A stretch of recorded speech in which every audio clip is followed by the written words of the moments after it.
சர்க்கரை தாழ்வு நெளிவு ஹைப்போகிளைசெமியா பற்றி கொஞ்சம் சொல்லுங்க டாக்டர். நீரிழிவு நோயில் இது மிக முக்கியமான ஒரு விஷயம். காரணம் என்னென்னா, நீரிழிவு நோய் உள்ளவர்களுக்கு இந்த இரத்தத்தில் சர்க்கரையின் அளவு அந்த நிர்ணயிக்கப்பட்ட அளவை விட குறைந்து போகிறதுக்கு வாய்ப்பு அதிகமாக இருக்குது. காரணம், அவங்க எடுத்துக்கொள்ளக்கூடிய அந்த மருந்துகள்னால இன்சுலின் சுரப்பு அதிகமாக இருந்தது, அவங்க உணவு சரியாக உட்கொள்ளவில்லை, அப்படி இல்லைன்னா அதிகமான உடற்பயிற்சி ஏதோ செய்கிறாங்கன்னு சொல்லி சொன்னால் அவங்களுக்கு ரத்தத்தில் சர்க்கரையின் அளவு குறைவதற்கு வாய்ப்பு இருக்குது.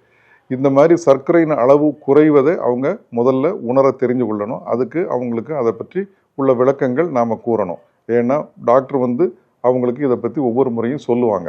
அதாவது சர்க்கரையின் அளவு ரத்தத்தில் ஒரு 100 மில்லிகிராம் அளவுக்கு குறையும் போது அவங்களுக்கு அதிகமான பசி, ஒரு வியர்வை, படபடப்பு, இதை மாதிரி சில அறிகுறிகள் தோன்றலாம். இப்படி ஒரு அறிகுறிகள் ஏற்படுதுன்னா அவங்க தங்களுக்கு சர்க்கரையின் அளவு குறைந்து விட்டது என்பதை புரிந்து கொண்டு ஏதாவது ஒரு இனிப்புள்ள பலரசம், பானங்கள் அல்லது குளுக்கோஸ் நேராகவே எடுத்துக்கலாம், இல்லைன்னா கொஞ்சம் சீனியை பாலில் கலந்து சாப்பிடலாம்.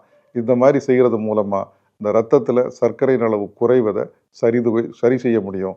அதாவது சர்க்கரையின் அளவு 70 மில்லிகிராமுக்கு குறைஞ்சா அது ஆபத்தாக போயிடும். ஏன்னா அவங்க மயக்க நிலை அடைய முடியும். அதனால் சர்க்கரை நிலை அந்த தாழ்வு அதை பற்றி அவங்க தெரிந்து கொண்டு அதை தவிர்ப்பதற்கு முயற்சி செய்து கொள்ள வேண்டும். அல்ல அந்த மாதிரி ஒரு சூழ்நிலை ஏற்படும் பொழுது அதை சரி செய்து கொள்வதற்கு அவர்கள் ஆயத்தமாக இருக்க வேண்டும்.